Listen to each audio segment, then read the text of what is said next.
अहंकार से छुटकारा। नमस्कार दोस्तों, हमारे चैनल इंस्पायर यू बोध में आपका स्वागत है।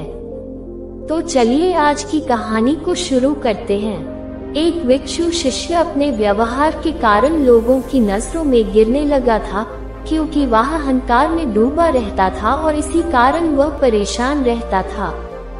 वह भिक्षु अपने गुरु महात्मा बुद्ध के पास गया। गुरु ने कहा, अहंकार चमकते बादलों में काले बादलों को तरह है, जो कि हमारे हसीन और सुंदर जीवन में काला साया कर देता है। पर भिक्षु को गुरु की बात पूरी समझ में नहीं आई। तब गुरु ने एक कहानी सुनाई और गौतम बुद्ध ने कहा, एक किसान एक घने जंगल से गुजर रहा था। तभी उसे एक सांप दिखा, जिसे देख वह इतनी ज्यादा तेज भागा कि वह उसी स्थान पर एक पत्थर पर गिर गया। किसान ने बाद में ध्यान से देखा तो पता चला कि वह कोई सांप नहीं था, वह एक लड़की थी जो कि सांप जैसी दिख रही थी। पर किसान को समझ आ गया कि उसके डर ने जो कि उसके दिमाग में है, उसी ने उसे नुकसान पहुंचा दिया।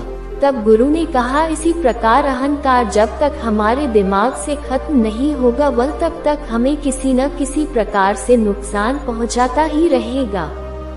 इसलिए एक अच्छा व्यक्ति बनने के लिए अहंकार का खत्म होना बहुत जरूरी है, अर्थात वह हमारे जीवन में कई कष्टों को बुलाने का आमंत्रण हो सकता है।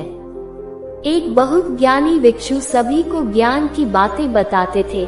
एक बार उन्हें एक नौजवान लड़का मिला। उसने कहा, महात्मा, मैं कामयाब होना चाहता हूँ, पर असफलता का भय मुझे जीने नहीं देता। भिक्षु ने कहा, ठीक है, मैं जवाब दूंगा, पर तुम्हें मेरे साथ कहीं चलना पड़ेगा। लड़का मान गया। भिक्षु लड़के को एक गुफा के पास ले गए और अंदर जाके गुफा दिखाने लगे। थोड़ी देर बाद भिक्षु चुपके से गुफा के बाहर आ गए और बाहर से पत्थर लगा के गुफा बंद कर दी। लड़के ने महसूस किया कि भिक्षु गुफा में नहीं है, इसलिए वह घबरा गया और दरवाजे की तरफ भागा, पर गुफा का मुंह बंद हो चुका था। काफी देर बाद उसको भूख और प्यास लगने लगी। वह तड़पने लगा। थोड़ी देर शांत बैठा, तभी उसे एक चमकती रोशनी दिखी। वह उसकी तरफ भागा। वह एक छोटा रास्ता था गुफा से निकलने का। तभी उसे भिक्षु उसी जगह पर दिखा जिसने लड़के को अपना हाथ दिया और वह गुफा के ऊपर आ गया। लड़के ने गुस्सा किया, पर भिक्षु ने लड़के को पानी दिया और कुछ खाने को दिया। तब भिक्षु ने कहा, यही तुम्हारे सवाल का जवाब है कि असफलता का भय क्यों कामयाब नहीं होने देता। भिक्षु ने कहा, तुम गुफा से निकलना चाहते थे क्योंकि तुम्हें अपने लोगों से प्यार है, तुम उनसे मिलना चाहते थे और तुम्हें भोजन की आदत है, उसके लिए तुम निकलना चाहते थे। पर तुम निकल इसलिए पाए हो क्योंकि वहाँ गुफा में तुम्हारे पास ऐसा कोई नहीं था जो कहता चलो दूसरा रास्ता ढूंढते हैं। वह रास्ता तो बहुत ऊपर है, या कोई ऐसा नहीं था जिसने तुमसे कहा हो कि तुमसे नहीं हो सकता, इसलिए तुम उस गुफा से बाहर निकले सके।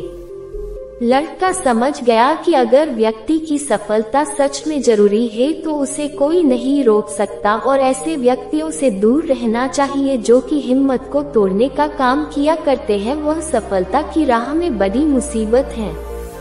एक राजा की आदत थी कि वह अपने राज्य में भेष बदल कर घूमता था ताकि जनता की असली दुखों की समझ सके।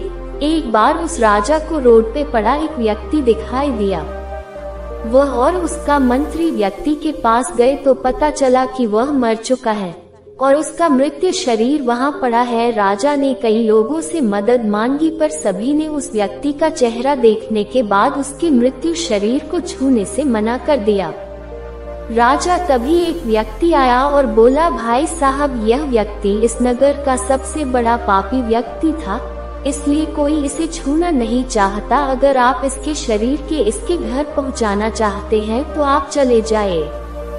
राजा और मंत्री वहां से उसका शव लेकर उसके घर गए तो व्यक्ति की पत्नी रोने लगी। तभी राजा ने कहा, लोग बोल रहे थे कि आपके पति दुष्टकर्मी थे, इसलिए कोई इनके शरीर को नहीं छू रहा था। व्यक्ति की पत्नी ने बताया, मेरे पति रोज रात को शराब के अड्डे पे जाके शराब खरीद लेते थे और उस शराब को लाके नाली में फेंक देते थे। जिससे कई लोग शराब नहीं पी पाते थे और इस प्रकार कई लोग उस रात पाप करने से बच जाते थे। इसी प्रकार मेरे पति रोज रात को जिस्मानी रिश्ते बनाने वाली औरतों को रात भर का पूरा पैसा दे देते थे और उन्हें दरवाजा बंद करने को बोल देते थे और घर आके ईश्वर को कहते थे कि आज उन्होंने फिर से कई लोगों को पाप करने से बचा लिया। पर लोग समझते थे कि वह दुष्ट कर्मी है, इसीलिए उन्हें कोई छूना नहीं चाहता है।